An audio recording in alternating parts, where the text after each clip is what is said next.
ولا تخزني يوم يبعثون يوم لا ينفع مال ولا بنون إلا من أتى الله بقلب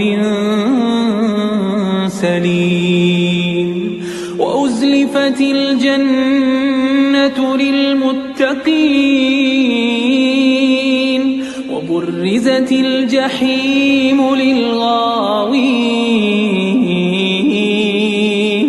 وقيل لهم أين ما كنتم تعبدون من دون الله هل ينصرونكم أو ينتصرون. Suatu hari Rasulullah SAW dengan para sahabat mereka berkumpul di Masjid Nabawi. Kemudian Rasulullah SAW menunjuk ke arah satu pintu Masjid Nabawi.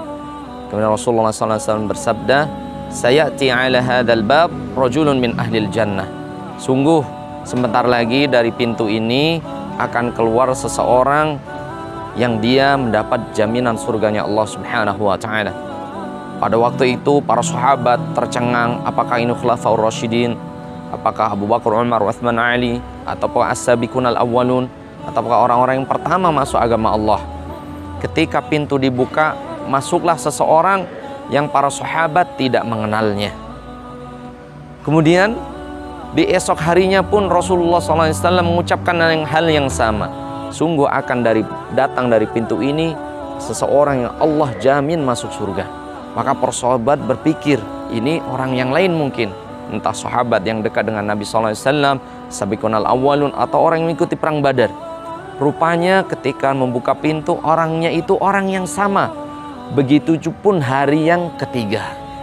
Orang ini tidak ada yang mengenal, bukan sahabat besar, bukan orang yang mengikuti perang Badar, ataupun dia as-sabiqunal awwalun. Maka seorang sahabat, Abdullah bin Amr bin Al-As, penasaran.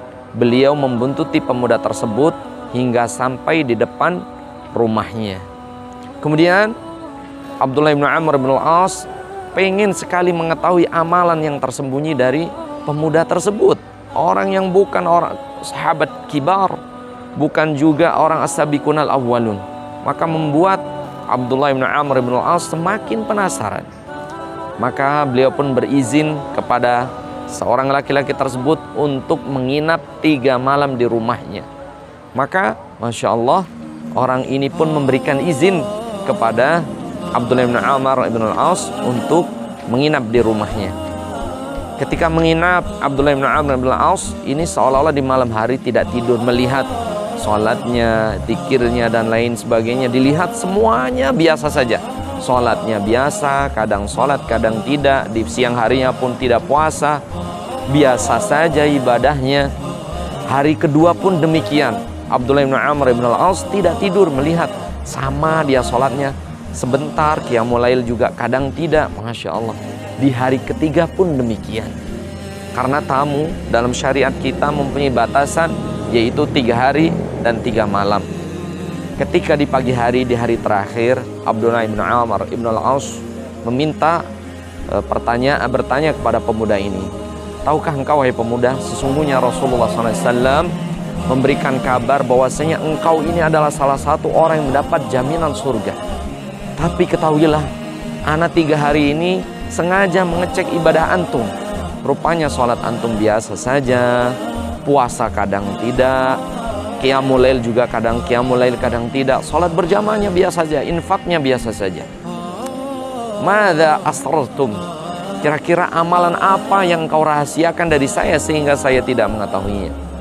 Maka lelaki ini pun tersenyum melihat pertanyaan dari Abdullah bin Amr bin Al-As. "Wahai sahabatku, wahai sahabat Rasulullah, mungkin sholatku tidak lebih baik dari antum, qiyamul lailku pun tidak lebih baik daripada qiyamul lail antum. Ibadahku pun biasa saja, tidak sehebat ibadah antum. Oleh sebab itu, ada satu amalan yang sangat aku sembunyikan, yaitu adalah la hasada fi qalbi. Sungguh aku tidak mempunyai rasa hasud kepada siapapun, entah itu tetanggaku, entah itu saudaraku. Wa'afu minhum. Dan ketika ada yang berbuat zalim kepadaku, ada orang yang menyakitiku, sebelum tidur aku mengampuni dosa-dosa mereka, sehingga aku pun tidur dalam keadaan tenang, karena aku tidak mempunyai rasa hasad dan rasa iri. Ini jamaah yang Allah subhanahu wa ta'ala, bagaimana kita kadang lupa beribadah, yaitu hati kita. Mungkin kita rajin sholat, mungkin kita rajin qiyamul lail, tapi lupa menjaga hati.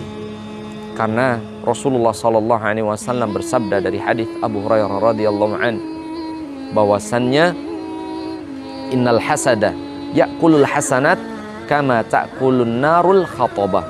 Sungguh seseorang yang di dalam dirinya ada sifat hasad, iri, melihat temannya mobilnya lebih bagus dia iri, melihat hartanya lebih banyak dia iri, ya. Di dalam hatinya ada rasa iri, maka sesungguhnya iri itu menghancurkan kebaikan-kebaikan. Kama ta'kulun narul khatabah awil usbah, sebagaimana api membakar kayu bakar dan juga rumput-rumput kering. Jadi kalau di dalam hati kita jemaah ada sifat hasad, dengki kepada seseorang, na'udzubillah, takut amal kita hangus karena kita tidak menjaga hati kita. Kita boleh iri jemaah, tapi dalam dua hal. Rasulullah SAW bersabda, la hasada illa fitnatain. Hukum hasad adalah dilarang dan haram kecuali dua hal. Yang pertama, rajulun atahullahul hikmah fayamaluha, seseorang yang Allah berikan keilmuan dan dia mengamalkan ilmunya. Dan yang kedua, rajulun atahullahul mal, orang yang Allah berikan harta fayunfiquhu sirran wa alaniyah, maka dia menafkahkan hartanya di jalan Allah, baik sembunyi-sembunyi ataupun terang-terangan.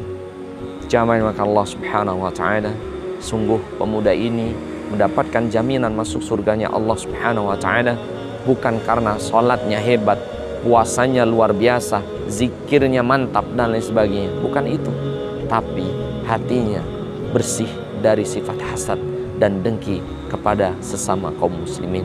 Wallahu a'lam bishawab. Aqulu qouli hadza wa astaghfirullah li wa lakum. Wassalamualaikum warahmatullahi wabarakatuh. Allah